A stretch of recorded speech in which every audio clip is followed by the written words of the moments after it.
जब भगवान श्री रामचंद्र जी माँ सीता को लेकर के वन में जा रहे हैं अपने माँ पिता के आज्ञा के अनुसार, तो राह में राहगीर सब उनसे पूछ रहे हैं। किस शब्दों में कैसे पूछ रहे हैं हम लोग भी थोड़ा सुनते हैं। कह रहे हैं कि संग में सुकुमारी नारी, हाथ में धनुहिया तोहरे। संग में सुकुमारी नारी, हाथ में धनुहिया तोहरे। अबही उमरिया के थोर, बबुआ कहवा जइबो, हे बबुआ कहवा जइबो।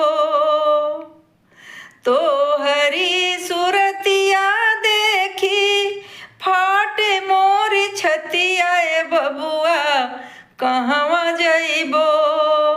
अबही उमरिया के थोर, बबुआ कहवा जइबो। सिरवा पे केस संवारे, हाथ में तरकस संभारे। सिरवा पे केस संवारे, कन्हवा पे तरकस संभारे। देखी देखी फाटे छतिया मोर, ए बबुआ कहवा जइबो। अबही उमरिया के थोर, बबुआ कहवा जइबो।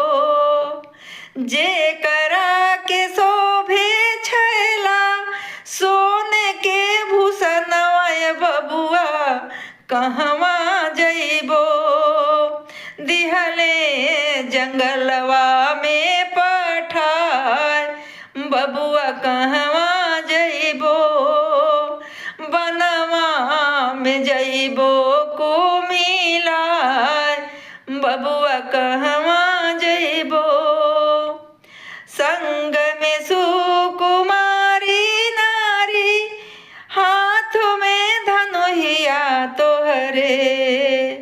सिया जी के करी है रखवारी, बबुआ कहवा जइबो। अबही उमरिया के थोर, बबुआ कहवा जइबो। भगवान के भक्तों का भाव है। अच्छा लगेगा तो अपना भी भाव दीजिएगा। जय सिया राम।